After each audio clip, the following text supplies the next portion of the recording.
Welcome to HSBC Global Viewpoint, the podcast series that brings together business leaders and industry experts to explore the latest global insights, trends, and opportunities. Make sure you're subscribed to stay up to date with new episodes. Thanks for listening, and now on to today's show.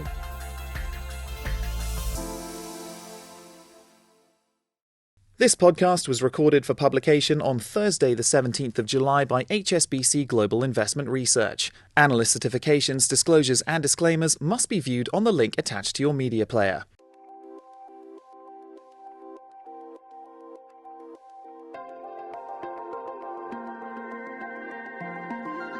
Hello from Hong Kong and welcome to Under the Banyan Tree. I'm your host, Fred Newman, Chief Asia Economist here at HSBC. It's summertime in the Northern Hemisphere, at least, and a lot of our listeners will no doubt be tuning in on vacation. But Asian markets and economics won't be taking a break. We've got a full house of economists here to tell you what to keep an eye on for July and August. Aaron Shin, who looks at Greater China, Aris Dekane from ASEAN, and our Asia economist Justin Feng is here to talk about Japan. We're looking at everything from tariffs to comic book-inspired earthquake warnings and plenty in between. From HSBC Global Investment Research, you're listening to Under the Banyan Tree.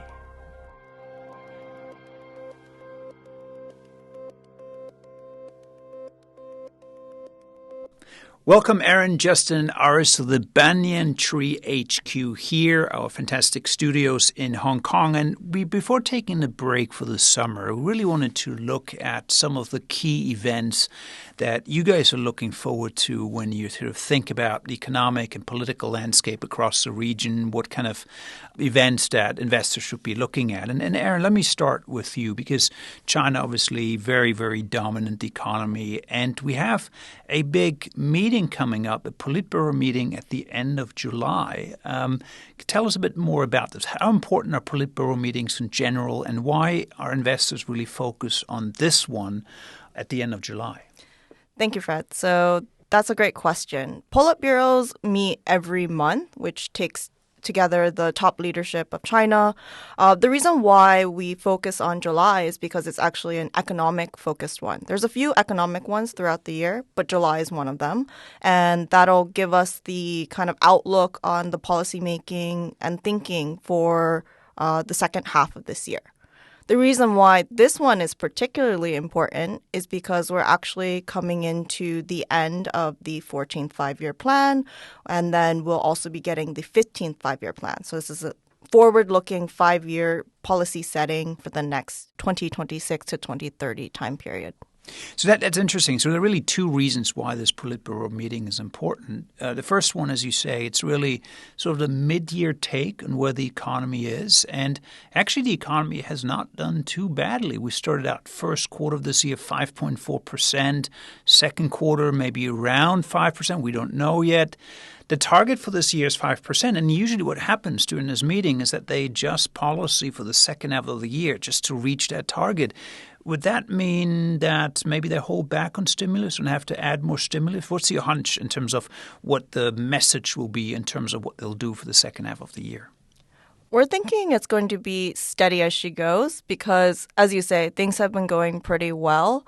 It's really about implementing what's already been announced and instead thinking more about the structural side, more longer-term thinking as we get into this planning for the coming 5 years. So no bazooka stimulus. So no bazooka stimulus. Investors obviously been wanting this bazooka for quite some time. It's not coming and probably won't come at this meeting as well.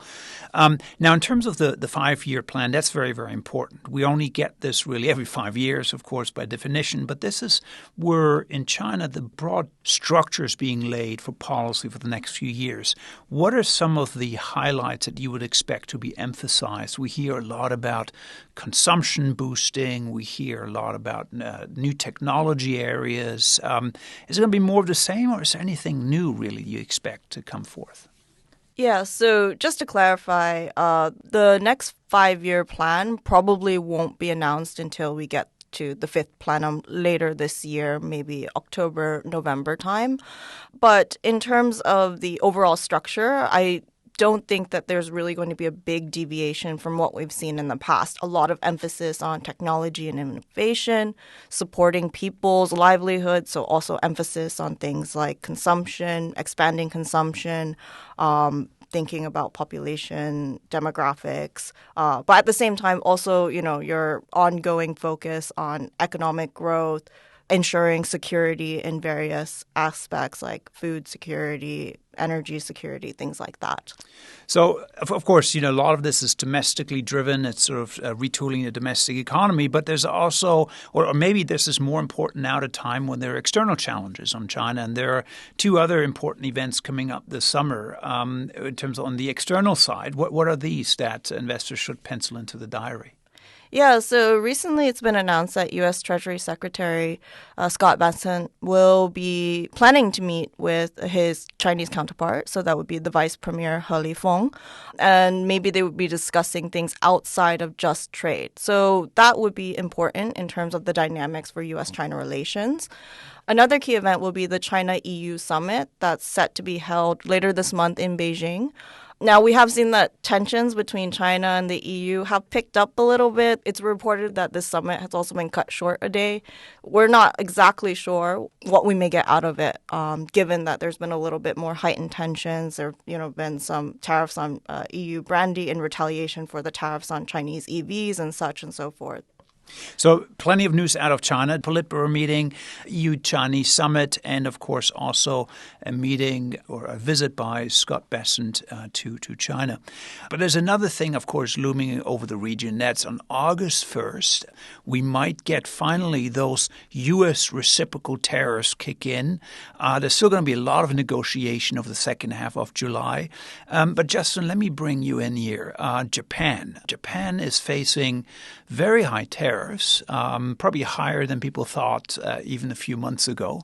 And the negotiations have not been going as smoothly as I think many people had expected initially. Where do we stand here, and what should we watch when it comes to these negotiations? Sure, Fred. Like you said, I think a few months ago, everybody thought that Japan would be at the front of the line when it came to reciprocal tariff negotiations. And when Trump really sent his tariff letter to Japan, I think it came as a surprise to many, right? So instead of getting a love letter, I think it came as more of a breakup letter for many Japanese officials. 25%, like you said, that's really quite high. And then on top of that, there are also the U.S. sectoral tariffs on products such as autos. And this is also a major drag on Japan's export sector, because actually auto exports to the U.S. alone is equivalent to roughly 1.3% of Japan's entire GDP. So definitely not an insignificant portion of its economic engine. So these are certainly things to consider when we talk about Japan's trade sector. So August 1st, obviously very important for Japan. They need to get a trade deal with the U.S., but Japan's not the only one. Across ASEAN, I would imagine officials are really looking closely at the August 1st deadline, aren't they? Yes, indeed. And similar to Japan, another country in Southeast Asia got its heart a bit broken, although nothing is final, and that's actually the Philippines. So we received the letter, and the Philippines is basically get a higher tariff rate, a higher reciprocal tariff rate than what was originally announced, from 17 to 20%. Now we gotta have, to give this some context. A lot of officials in the Philippines were looking forward to the opportunity of having a lot of these supply chains relocating to the Philippines, mainly because it has a tariff advantage, a lower reciprocal tariff rate to everyone else. But that doesn't seem to be the case now, or at least before the August 1 deadline. With the 20% tariff rate, we are in line with Vietnam, where a lot of supply chains relocated to during Trump 1.0. So it's a big shock to the Philippines. We have yet to hear what officials will say. So a lot of uncertainty there, and I think, Aris, you make a good point. It's not just about the absolute tariffs that individual economies get. There's also the relative tariff that matters, of course, in terms of directing where future supply chains are going. But I want to switch a little bit to politics. You have a bit of political developments in Thailand at the moment. What are you watching there? Might there be something happening over the summer? So indeed, the Prime Minister, Paetong Shinawatra, is currently under investigation for a conversation she had with the father of the Cambodian Prime Minister. So she's under investigation for an ethical breach.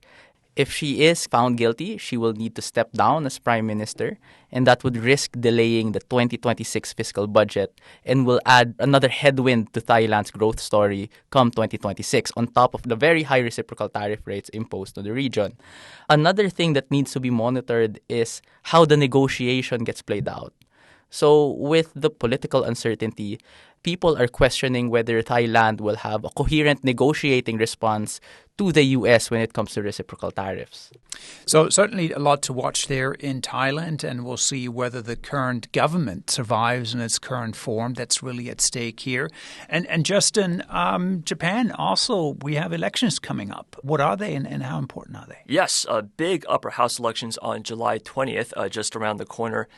Now, what's very interesting with this upper house election is that Japan in the post-war period has generally been dominated by the Liberal Democratic Party, or the LDP. To use a basketball analogy, they're essentially the Chicago Bulls in the 1990s. They almost always win. But right now, they're facing some very challenging electoral circumstances. Japan has very high rice inflation at the moment. It's about double the price that it was around this time last year, and voters are very dissatisfied about this. And as we know in Asia, rice is a very important staple product. It has toppled governments in the past. So this is certainly a big challenge for the LDP. Now, both the LDP and the opposition parties have introduced some policy proposals to mitigate the impact of rice inflation. For example, they have offered cash handouts. They have proposed certain consumption tax cuts to offer relief to households. But as you know, rice inflation can be very sticky. So it does not seem that there's going to be significant relief for households anytime soon. And this can certainly carry important policy implications for both Japan's monetary policy as well as its trade negotiations with the U.S., because obviously it's going to be very hard for them to have substantial negotiations before the election on July 20th. So that will also add more pressure on Japan's trade negotiations. So plenty to watch for in Japan, in Thailand, in China, and across the region. I think one thing that really strikes me talking to all of you is how global and local developments are often intertwined. That you have essentially the trade tensions with the U.S. putting pressure on domestic reforms, and so that really means that everything is connected in many ways. But it is, of course, summer, and it's also time to head off and do something fun. Aris, when you look at Southeast Asia, what are sort of some of the things to look forward to across that region? So during the summer, there's not much events because it's pretty humid, it's pretty hot. So people just hang out in the beaches. The beaches are very beautiful. You don't need an event to go through these, to go to the very beautiful beaches, particularly in the Philippines and Thailand. But at the end of summer, or at least the start of the next season, we have the Singapore F1 race. Oh, the night race, yes, of course, race. which still is one of the hottest races on the circuit, even though it's at night. Yes. And another thing, right after that is the Blackpink tour. So just to note, amongst the four members of Blackpink, one is Southeast Asia, one is Thai, Lisa Manoman. So she has a large Southeast Asian following. Wait, Aris, I got to stop you. I'm of an older generation. You just have to explain what Blackpink is. So Blackpink is a K-pop band, group, yes. Korean pop band that is widely successful. Yes, so they are so huge, so international that they are going to Indonesia, they are going to the Philippines, Singapore, and Thailand, and they have at least 2 days of concerts in the biggest arenas in these countries. So we do estimate that if it is at full capacity, growth, or at least the revenues alone, would lead to 0.02% of GDP. Now, that sounds like a bit small, but we have to consider the fact that a lot of people fly in to see these concerts. Again, Blackpink is very international. See what happened to Singapore with Taylor Swift. Blackpink is also a big deal. So we expect a lot of tourism in the Southeast Asian regions to increase. You have a lot of hotel income, transport income, flight income. So, exciting times.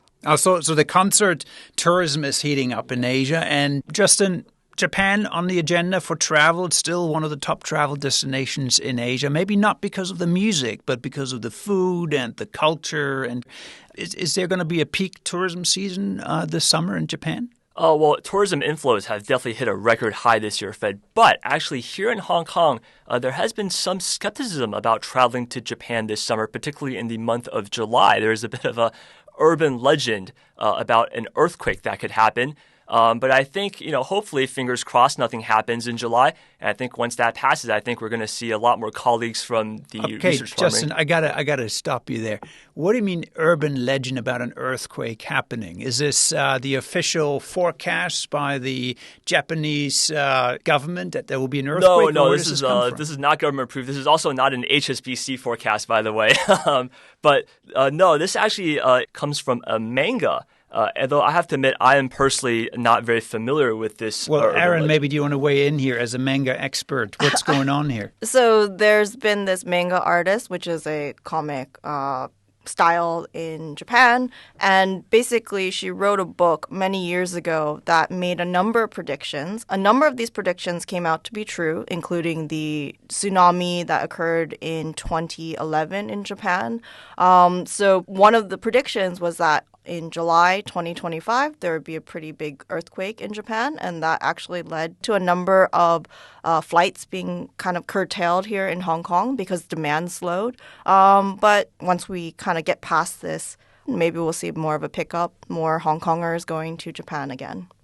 That's interesting. So we actually do see a bit of an impact from this comic book author, that prediction actually impacting tourism demand into Japan for July, which I guess might be a good period to go to Japan, barring there an earthquake happening, because it means the flights are less crowded then. But Aaron, before we went on air, we just discussed something cool you did in Beijing recently. What was it you did in Beijing? So in Beijing, we tried the driverless cars, so the robo-taxis, where you don't have a driver. It basically works like Uber. You call it, you have an app, you download the app, and then you call it to where you are. You put in a placement of where you want to be dropped off. The car comes up, it honks, no one's driving, and you get in. There's nobody in that car. There's no one, yeah. And it seems a little bit scary at first, but to my surprise, I felt that it was actually pretty safe, maybe even a little bit more secure. At least this one ride I took. Does it drive as fast as a normal driver would, or more slowly? Even more, I would say even more smoothly. Right. So the acceleration, it just felt like it was a smooth ride. And can you take it anywhere in Beijing you like? No. So it is kind of restricted to kind of the outer parts, but they are in the wild. So I think you can try that next time you're in Beijing. And do the cars look different? Do they have like a steering wheel and somebody could sit there and drive the car if they wanted to? Or is it completely designed differently from a regular car? They put a box over the steering wheel. So it's no one's sitting in the front seat. Where there is a steering wheel, there's a big box over it. So you as a passenger cannot access it. But other than that, it looks like a normal car. Well, so we got between Blackpink then and driverless cars. There's a lot going on this summer in Asia, apart from the politics, apart from the economics. Thank you guys for joining us here in the studio, and I wish you a restful and happy summer. Thank you. Thanks, Fred. Thank you. And thank you to all our listeners for joining us wherever you may be. Under the Banyan Tree, we'll be back again next week, so do be sure to join us. The Macro Brief, our sister podcast from London, is also available to stream or download wherever you get your podcast. That's a wrap from all of us here in Hong Kong. Talk to you next week.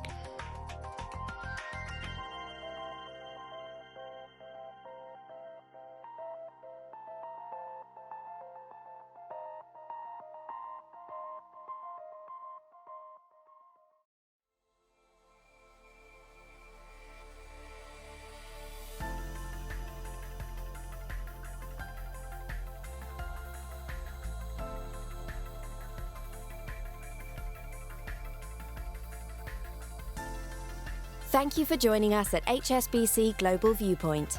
We hope you enjoyed the discussion. Make sure you're subscribed to stay up to date with new episodes.